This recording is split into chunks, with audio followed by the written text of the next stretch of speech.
বাইরের কোনো পশু নয়, এবার দেশি গরুতেই জমবে কোরবানির হাট। আসন্ন ঈদুল আজহাকে সামনে রেখে কুমিল্লায় এখন উৎসবের আমেজ।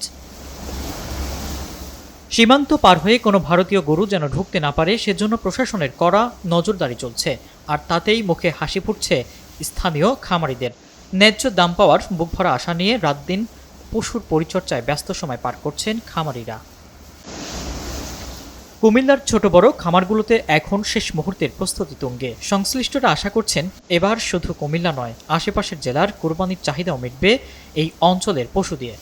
আর সব ঠিকঠাক থাকলে এবারের ঈদে কুমিল্লা জেলায় প্রায় ২,০০০ কোটি টাকার পশু কেনাবেচা হতে পারে বলে ধারণা করা হচ্ছে। ছোট গরু আছে, বড় গরু আছে, চাইয়ে চিনতে নেব। যার যে বাজেট আছে, বাজেট অনুযায়ী আমার থেকে গরু নিতে পারবে। সর্বমূল্যে আমি গরু দিয়ে দেবো। আমি গতবারও ভিডিওতে দিছিলাম গরুগুলা ৫ লাখ টাকা করে চাইছি, আমি ১ লক্ষ ছাড় দিয়ে গরু বিক্রি করছি। বসুন্ধরা ডায়াপেন্ট এখন আরো উন্নত। এই হট এয়ার থ্রো টপশিট দ্রুত শোষণ করে সোনামণিকে দেয় কোমল অনুভূতি। বিগত বছরগুলো তো আসছি, এইবারও আসলাম। তো আশা করি একটা গরুর মনে থেকে নেওয়ার খুব ইচ্ছা আর কি। ৩-৪টা গরু দেখলাম, তো একটা খুব পছন্দ হয়েছে।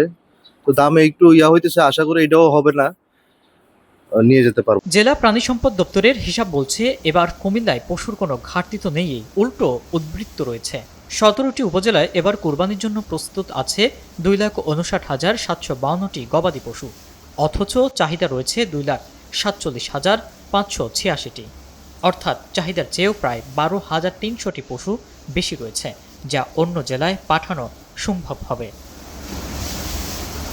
পরিসংখ্যান অনুযায়ী জেলার মুরাদনগরে সবচেয়ে বেশি প্রায় ২১,০০০ পশু প্রস্তুত করা হয়েছে। তবে চাহিদার তুলনায় সবচেয়ে বেশি বাড়তি পশু আছে লাকসাম উপজেলায়। সেখানে প্রায় ৭,৮৭৮টি পশু প্রয়োজনের তুলনায় বেশি। খামারিরা লাখ টাকা থেকে শুরু করে কোটি টাকা পর্যন্ত বিনিয়োগ করছেন। এখন শুধু অপেক্ষা ক্রেতাদের ভিড়ের আর কাঙ্ক্ষিত লাভের।